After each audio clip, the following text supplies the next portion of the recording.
E aí pessoal, tudo bem com vocês? Eu espero que vocês estejam bem. Hoje eu vou trazer para vocês a análise de uma partida jogada entre Paul Morphy e Duke Crawl, que eu considero extremamente didática quando a questão é a maneira correta de se atacar. Temos então peão E4, peão E5, esse é o jogo aberto. Já é a maneira mais agressiva de se sair no xadrez. Temos cavalo F3 atacando o peão G5 e Duke Crawl, que estava aqui manejando as peças pretas, joga o lance peão D6. Essa é a defesa Philidor. Já temos algumas coisas aqui a comentar. A defesa Philidor é um tanto quanto passiva. Ao invés de desenvolver uma peça, as pretas simplesmente solidificam sua cadeia de peões. Logo, as brancas de cara estão à frente em desenvolvimento.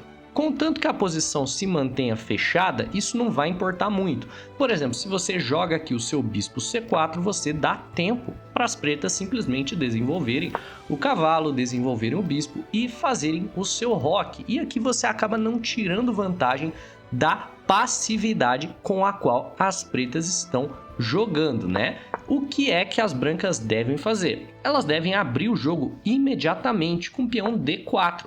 Contanto que a posição se abra, o jogador que está à frente em desenvolvimento terá uma boa partida. Isso foi o que Paul Morphy jogou e hoje em dia isso daqui é considerado a teoria principal de abertura. No entanto, não vamos ignorar que essa partida tomou lugar em 1858, quando não havia nenhum tipo de teoria de abertura acerca da defesa Philidor, né? Esses jogadores estavam desbravando águas desconhecidas. Hoje em dia, o jogador de pretas já sabe que o correto é tomar o peão de D4 e aqui, após a recaptura do cavalo, ele mantém a posição um pouco fechada, né?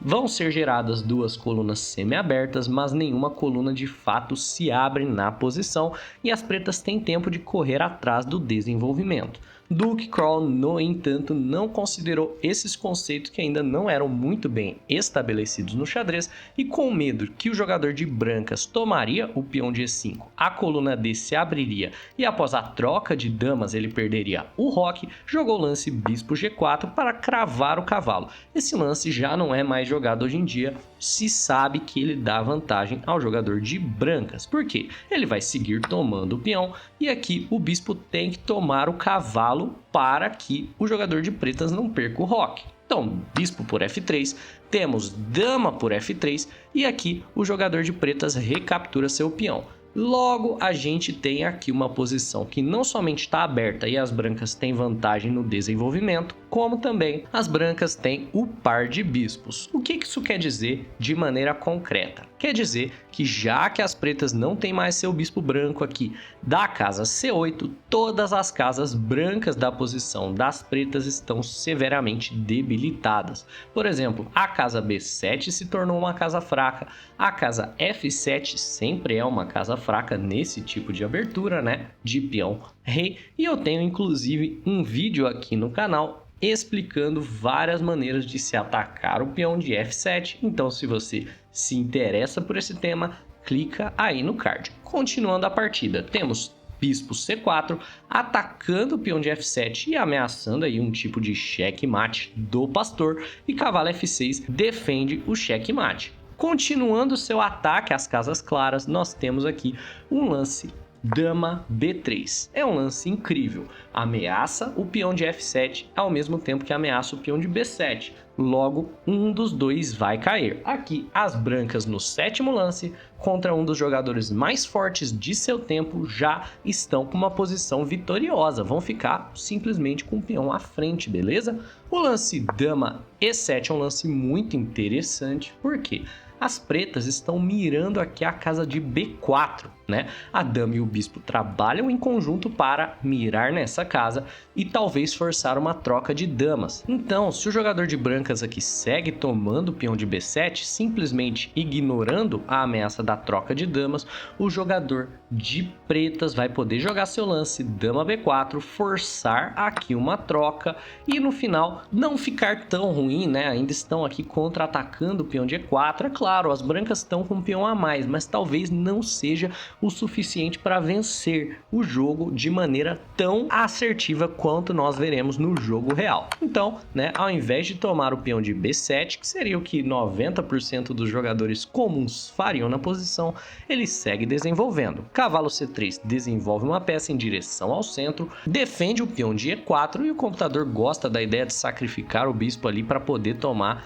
de fato em B7. No entanto, já é um lance ali mais de computador, né? Temos então o lance peão C6. Agora a dama defende o peão de B7 e as pretas conseguiram segurar todo o seu material. Bispo G4 segue desenvolvendo novamente em direção ao centro e dessa vez de maneira a cravar um cavalo. E aqui as pretas acham que tem um lance muito esperto que ataca com qualquer pretensão de ataque das brancas. O lance é peão B5. E aqui muitos jogadores simplesmente voltariam o seu bispo, acabariam com o ataque, a partida voltaria a ser uma partida perfeitamente igual. No entanto, Paul Morphy não era qualquer jogador e aqui ele demonstra como seus fundamentos de ataque estão perfeitamente elaborados, né? E ele sacrifica o cavalo com a pretensão de jogar com o rei das pretas permanentemente no centro. Agora, o rei negro nunca sairá da casa E8, ele ficará lá até o checkmate.